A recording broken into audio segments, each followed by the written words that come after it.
lot of people are infected unknowingly and are likely going to transmit the virus to others. Boy, there is such a fine line between navigating through fear and being realistic and pragmatic. Welcome in. We made it to Friday. I don't know how. What a week. A memorable week. We're living through a slice of history that we don't ever want to have. You know, I've been thinking a lot about the mood in the country, and as California's governor has issued a statewide stay-at-home order. It's a very big deal. Tens of millions of people ordered to stay home.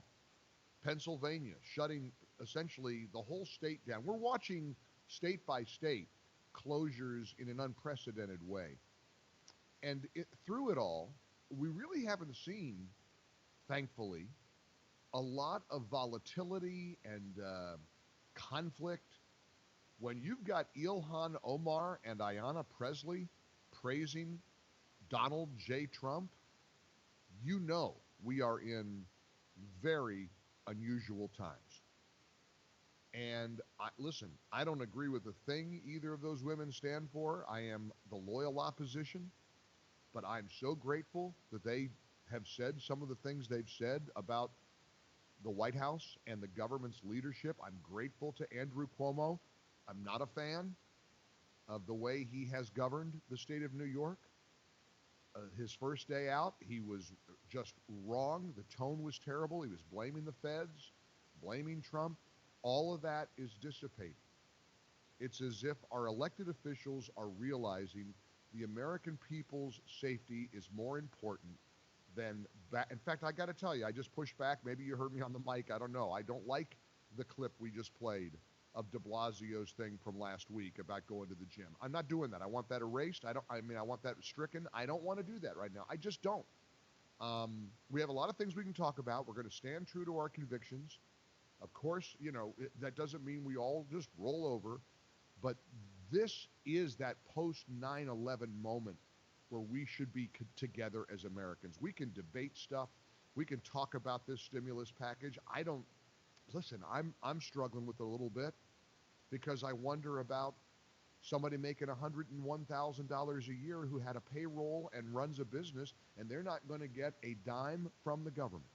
I'm so grateful that millions will be getting these checks of up to $1,200. Married couples could get $2,400.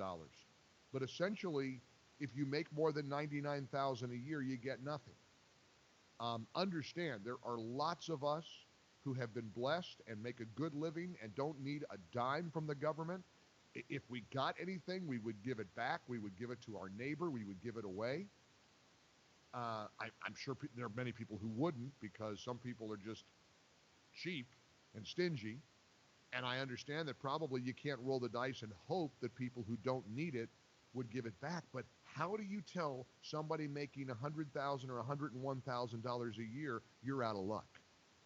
You've lost your business, you've lost your job, you maybe don't have a lot in savings, you have 4 mouths to feed, you're out completely, and there will be no assistance for you whatsoever. Let's start there, because I want to make sure I have the right tone as well. Again, the centerpiece, the people making $99,000 or less, I appreciate that so much, and I'm grateful, and I'm excited for them. It will help.